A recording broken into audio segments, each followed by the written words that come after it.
بسم اللہ الرحمن الرحیم۔ مرد کی پسلی سے عورت کو بنا کے اللہ تعالیٰ نے مرد کو اپنی اس حکمت کا اشارہ دیا کہ میں نے اس عورت کی تخلیق فرشتوں کی لائی ہوئی مٹی سے نہیں کی، میں نے اسے تمہارے جسم کے حصے سے اس لیے نکالا کہ عورت کا تقدس اور پردہ قائم رہے۔ فرشتوں کو بھی خبر نہ ہونے پائی کہ زمین کی لائی ہوئی مٹی سے عورت کی تخلیق ہوئی، یعنی عورت کے تقدس کی حد تو دیکھیے کہ فرشتوں سے بھی اس کی بناوٹ کا پردہ لازمی قرار دیا گیا، اور پہلی عورت اس مرد کی پسلی سے نکلی جس کی وہ منکوحہ کہلائی۔ اب بات آتی ہے کہ پسلی کی، عورت پسلی سے ہی کیوں نکلی؟ کیا ٹیڑھا پن وہیں سے ملا؟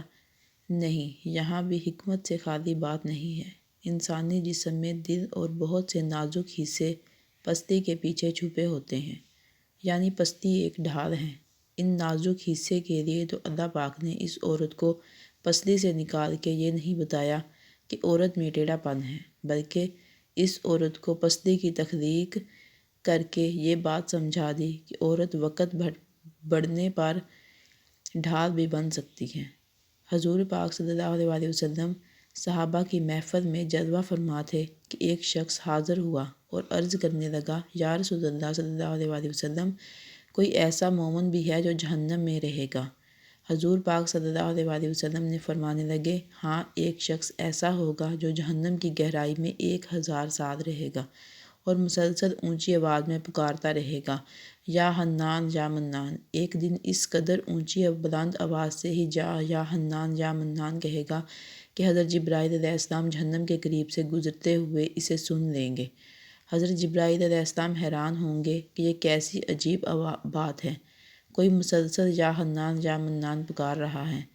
حضرت جبرائیل علیہ السلام عرش کے سامنے حاضر ہوں گے اور سر سجدے میں رکھ کر خدا کی تسبیح بیان کریں گے۔ اللہ فرمائے گا، اے جبرائیل علیہ السلام، سر اٹھاؤ۔ جیسے ہی حضرت جبرائیل علیہ السلام سر اٹھائیں گے تو اللہ فرمائے گا کہ بتاؤ جبرائیل علیہ السلام، کیا عجیب دیکھا آج تم نے؟ حضرت جبرائیل علیہ السلام عرض کریں گے، اے ہمارے رب، میں نے جہنم سے آتی ہوئی ایک آواز سنی ہے جو کہ گہرے گڑھے سے لگ رہی تھی، کوئی پکار رہا تھا، یا حنان یا منان۔ اللہ فرمائے گا، اے جبرائیل علیہ السلام، جہنم کی دروقہ مالک کے پاس جاؤ اور اسے کہو کہ بندہ یا حنان یا منان کی صدا لگا رہا ہے، اسے جہنم سے نکال کر تمہارے حوالے کر دے، پھر اسے میرے پاس لے آؤ۔ حضرت جبرائیل علیہ السلام جہنم کے دروازے پر تشریف لے جائیں گے، دروازے پر دستک دیں گے، مالک باہر آئیں گے، حضرت جبرائیل علیہ السلام انہیں اللہ پاک کا حکم سنائیں گے، حکم سن کر مالک جہنم کے اندر جائیں گے۔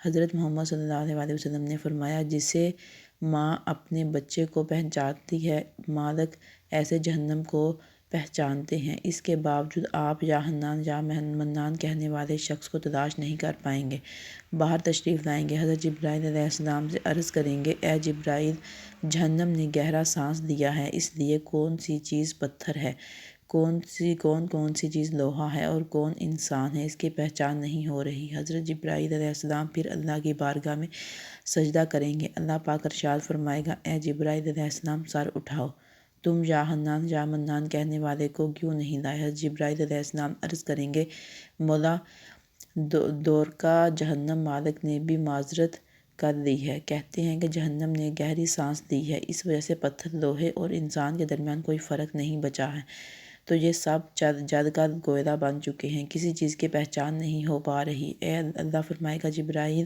مالک سے کہو میرا بندہ جہنم کے فلاں گھڑے میں فلاں کونے میں اس حالت میں پڑا ہوا ہے۔ حضرت جبرائیل علیہ السلام جہنم کے دروازے پر جائیں گے اور حضرت مالک کو یا حنان یا منان پکارنے والے کا پتہ بتائیں گے۔ حضرت مالک جہنم کے اندر جائیں گے اور دیکھیں گے کہ ایک شخص ہے، اس کے پاؤں اس کی پیشانی کے ساتھ اور اس کے ہاتھ گردن کے ساتھ بندھے ہوئے ہیں اور جہنم کے سانپ بچھو اس کے ساتھ لیٹے ہوئے ہیں۔ حضرت مالک اس کی زنجیریں توڑ دیں گے اور جہنم سے نکال کر حضرت جبرائیل علیہ السلام کے حوالے کر دیں گے۔ حضرت جبرائیل علیہ السلام اسے عرش الہی کے سامنے لے کر حاضر ہوں گے، سر سجدے میں رکھیں گے۔ اللہ پاک فرمائے گا، جبرائیل علیہ السلام، سر اٹھاؤ۔ جبرائیل علیہ السلام سر اٹھائیں گے۔ اب اللہ پاک اس بندے سے فرمائے گا، اے بندے، کیا میں نے تیری بہترین تخلیق نہیں کی تھی؟ کیا میں نے تیری طرف رسول نہیں بھیجے تھے؟ کیا میرے رسولوں نے تمہیں میری کتاب نہیں سنائی تھی؟ کیا میرے رسولوں نے تمہیں نیکی کا حکم نہیں دیا تھا؟ کیا تجھے برائی سے منع نہیں کیا تھا؟ وہ بندہ ساری باتوں کو مانے گا، اقرار کرے گا، یا اللہ تو نے میری بہت اعلیٰ تخلیق فرمائی، تیرے رسول بھی تشریف لائے، انہوں نے تیرے احکام بھی سنائے۔ اللہ پاک فرمائے گا فلاں فلاں گناہ کیوں کیا؟ وہ عرض کرے گا یا اللہ میں نے اپنی جان پر ظلم کیا جس کی سزا مجھے جہنم میں ڈال دیا گیا۔ اے اللہ اس کے باوجود میری امید نہیں ٹوٹی، مجھے تیری رحمت سے امید تھی، میں یا حنان یا منان پکارتا رہا، مولا تو نے مجھے اپنے فضل سے جہنم سے نکالا ہے، یا اللہ مجھ پر رحم فرما۔ اللہ پاک فرمائے گا اے فرشتوں گواہ ہو جاؤ، میں نے اس پر رحم کیا اور اسے معاف کر دیا۔ ناظرین آئیے اپنا محاسبہ کرتے ہیں، کیا ہم میں سے کوئی ایسا ہے جو کہہ سکے کہ میں اپنے ایمان کا حساب کر سکتا ہوں؟ اپنی گریبانوں میں نظر ڈالیں، کوئی ایسی خوبی جس پر ہمیں یقین ہو کہ ہمیں دوزخ میں نہیں ڈالا جائے گا۔